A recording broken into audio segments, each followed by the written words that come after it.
साल 2008 में दो फिल्में आई थी। इन दोनों फिल्मों के तार एक ही घटना से जुड़े थे। फिल्मों का नाम है अ वेडनेसडे और मुंबई मेरी जान।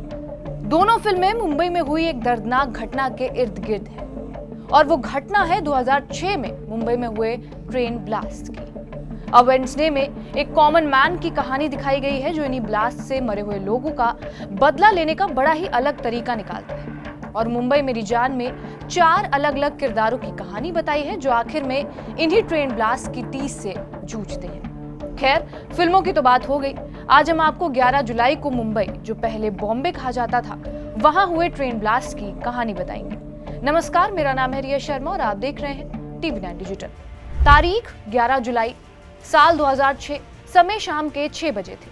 नौकरी पेशा लोग ऑफिस से थक हार कर घर वापस लौट रहे थे और बंबई की लोकल ट्रेनें तो बंबई की लाइफलाइन कही जाती हैं। शाम के समय में भीड़ भी अच्छी खासी थी। कोई ट्रेन में म्यूजिक सुनते हुए घर जा रहा था और कोई अपने बीवी बच्चों से फोन पर बात कर रहा था। फिर घड़ी में 6 बजकर होते हैं 24 मिनट। बंबई लोकल ट्रेन के फर्स्ट क्लास कंपार्टमेंट में पहला धमाका होता है। ये लोकल ट्रेन चर्च गेट से बोरीवली जा रही थी। जब ट्रेन खार और सांता क्रूज स्टेशनों के बीच थी तब बम विस्फोट हुआ। इसी के 1-2 मिनट बाद बांद्रा और खार रोड के बीच एक लोकल में एक और बम विस्फोट हुआ। इसके बाद Jogeshwari, Mahim junction, Mira road Bhayandar, Matunga Mahim junction और बोरीवली में 5 और विस्फोट हुए। हर एक धमाके के बीच 1 या 2 मिनट का ही गैप था। ब्लास्ट 6:24 पर होना शुरू हुए थे और 6:35 पर जाकर खत्म हुए थे। ये सभी बम धमाके मुंबई के वेस्टर्न लाइन पर चलने वाली लोकल ट्रेनों में हुए थे। ये धमाके लोकल ट्रेन के फर्स्ट क्लास कंपार्टमेंट में हुए और आतंकियों ने चर्च गेट से जाने वाली ट्रेनों को ही निशाना बनाया। 7 RDX बॉम्ब्स ने लोकल ट्रेनों को उन 11 मिनट में धू-धू करके जला दिया। सपनों के शहर में मातम का साया छा गया। लोग अपनों की सलामती के लिए बसों से स्टेशन पर पहुंचने लगे। इन धमाकों के बाद हर तरफ मौत का मंजर था। किसी ने अपना दोस्त खो दिया, किसी ने भाई, किसी ने बेटा तो किसी ने अपना पति। इतने साल बाद आज भी इस हादसे की टीस मुंबई के लोगों में है। इस पूरी घटना में 189 लोगों की जान चली गई थी, जबकि 700 से ज्यादा लोग इस हादसे में घायल हुए थे। पुलिस ने जब इस हादसे की जांच की तो पता चला कि प्रेशर कुकर में RDX बम रखकर इस हादसे को अंजाम दिया गया था। जिसके बाद 14 जुलाई 2006 को आतंकवादी संगठन लश्कर-ए-तैयबा, जो संभवतः लश्कर-ए-तैयबा से जुड़ा था, उसने एक भारतीय टीवी चैनल को एक ईमेल के जरिए बम विस्फोटों की जिम्मेदारी ली।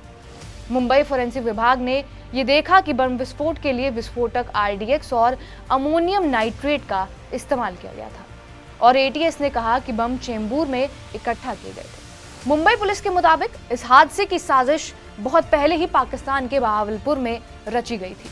लश्कर-ए-तैयबा के आजम चीमा और सिमी और लश्कर के 2 गुटों के मुखियाओं ने ये साथ में साजिश रची थी और इस हादसे के लिए मई 2006 में 50 लोगों को बहावलपुर में ट्रेनिंग दी गई थी, जिसके बाद अलग अलग रास्तों से इन्हें भारत में दाखिल कराया गया, जो मुंबई पहुंचकर 4 अलग अलग जगहों पर रहने लगे। इनमें से 2 मलाड में, 4 बांद्रा में, 2 बोरीवली में और 3 मुंब्रा में रहने लगे। धमाके के लिए 20 किलोग्राम RDX गुजरात में कांडला के रास्ते भारत भेजा गया था और मुंबई से भारी मात्रा में अमोनियम नाइट्रेट खरीदा गया था।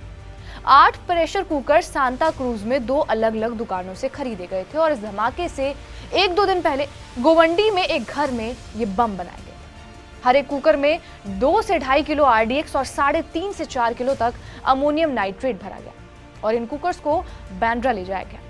11 जुलाई 2006 को ये लोग 7 गुटों में बटे और हर गुट में 2 भारतीय और 1 पाकिस्तानी था।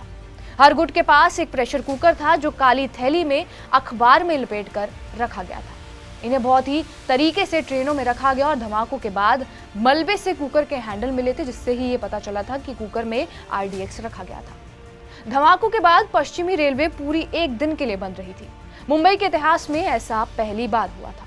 ATS ने इस केस में 13 आरोपियों को गिरफ्तार किया था और मुकदमे के दौरान ATS ने यह भी कहा था कि ये धमाके 2002 में गुजरात में हुए सांप्रदायिक दंगों का बदला लेने के लिए करवाए गए थे और इसीलिए 11 जुलाई 2006 को सभी धमाके फर्स्ट क्लास कोच में किए गए। ATS का मानना यह भी था कि आरोपियों ने फर्स्ट क्लास में गुजराती ज्यादा सफर करते हैं, इसलिए फर्स्ट क्लास को निशाना बनाया था। इस हादसे के दोषियों को 2015 में जाकर सजा मिली थी। 30 सितंबर 2015 को महाराष्ट्र की मकोका अदालत ने अलग अलग ट्रेनों में बम रखने वाले फैजल शेख, आसिफ खान, कमाल अंसारी, एहतेशाम सिद्दीकी और नवीद खान को मौत की सजा सुनाई। बाकी 7 दोषी मोहम्मद साजिद अंसारी, जिन्होंने बम के लिए सर्किट तैयार किए, मोहम्मद अली, जिन्होंने बम बनाने के लिए अपना गोवंडी का घर उपलब्ध करवाया, डॉक्टर तनवीर अंसारी, जो साजिशकर्ताओं में से एक थे, माजिद शफी, मुजम्मिल शेख, सोहेल शेख और जमीर शेख, जिन्होंने रसद सहायता इन सबको प्रदान की, उन्हें आजीवन कारावास की सजा सुनाई गई थी। बहरहाल, आपका इस वीडियो पर क्या कुछ कहना है, हमें कमेंट बॉक्स में जरूर बताएं।